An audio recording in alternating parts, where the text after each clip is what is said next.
নমস্কার, স্বাগত আপনাদের ত্রিপুরা নিউজ 8 এর পর্দায়। আমি আপনাদের সাথে আছি পূজা।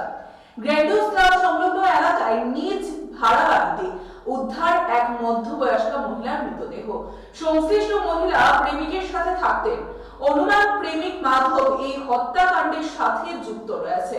ঘটনায় হতবাক এলাকাবাসী।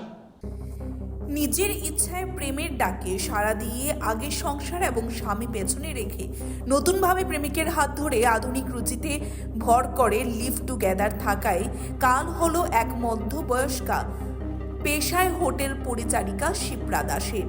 নিজ ভাড়া বাড়িতে রক্তাক্ত মৃতদেহ উদ্ধারের পর এই বিষয়টাই নানাভাবে আলোচিত সমালোচিত হচ্ছে।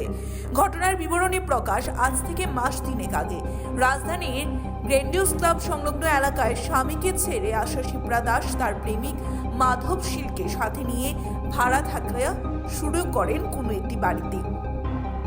আজ সকালবেলা যথারীতি যখন ভাড়াটিয়া বাড়ির মালিক দেখতে পায় শিপ্রা দেবীর ঘর থেকে কোনো সারা শব্দ আসছে না, তখন তারা উকি দিয়ে সন্দেহজনক কিছু একটা দেখতে পায়। তারপর পুলিশকে খবর দেওয়া হলে পুলিশ ঘটনাস্থলে ছুটে যায় এবং গিয়ে দেখতে পাওয়া যায় কাঁথা কম্বল মোড়া অবস্থায় শিপ্রার নিথর দেহ পড়ে রয়েছে এবং স্বাভাবিকভাবেই প্রেমিক মাধব পলাতক।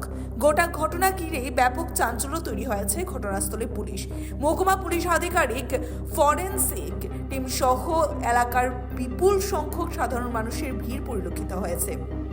গোটা বিষয় নিয়ে মহকুমা পুলিশ আধিকারিকের বক্তব্য হচ্ছে, ময়নাতদন্তের পর আনুষাঙ্গিক কি রয়েছে বিষয়গুলো সামনে আসবে এবং ঘটনার তদন্ত চলছে বলেই পুলিশ আধিকারিক দাবি করেছেন। এদিকে সরাসরিভাবে মৃত্যুর কারণ সম্পর্কে কেউ কিছু না বললেও অধিকাংশের অনুমান হচ্ছে প্রেমিক মাধবী কোনোভাবেই হত্যাকাণ্ড সংঘটিত করেছে সবাই দাবি করছে। উপযুক্ত তদন্তক্রমে সংশ্লিষ্ট বিষয়টা সামনে আসুক। সত্যিই যেভাবে এই মৃত্যুর ঘটনা সামনে এসেছে তার পরিপ্রেক্ষিতে আমাদের আরও একবার ভাবতে বাধ্য করছে আদতে আমাদের সমাজটা কোন দিকে ধাবিত হচ্ছে। View report, Tripura news 8। আজকে সকাল ধরেন 9টা সাড়ে 9টার দিকে এখান থেকে একটা খবর যায় যে একটা মহিলা এবং পুরুষ ভাড়া থাকতো আর কি। তো 3 মাস যাবৎ ভাড়া থাকতো।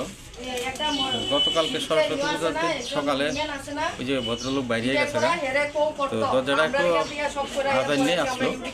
এর মধ্যে মনে করছে তারা মালিক ঘরে আছে। তো দেখতেছে যে আজকে কোনো শব্দ নাই, সারা শব্দ নাই। তখন তারা এটা একটু দরজা ধাক্কা দেখে যে করে রয়েছে এরকম কম্বল মোটা দিয়ে। তো তারা একটু দেখছে আর দেখে যে এটা মৃত অবস্থায় আছে। তো থানাকে জানাইছে, থানা এসে আমি ডিপো আসলো। তো এখন ডগ স্কোয়াড এবং ফরেনসিক টিম এসেছে, আমরা ইনভেস্টিগেশন টিমে এসেছে। এখন আমরা ফর্মালিটিস করছি, পিএম এক্সামিনেশন করা হবে, একটু বোঝা যাবে। যে থাকতো কি ওনার হাজবেন্ড না, ওনার হাজবেন্ডের সঙ্গে ছাড়াছাড়ি হয়েছে আর একটা বিয়ে করেছে। এর সঙ্গে এমনি বিয়ে হয়নি, লিভ টুগেদার ছিল আর কি। ভাড়া থাকতো।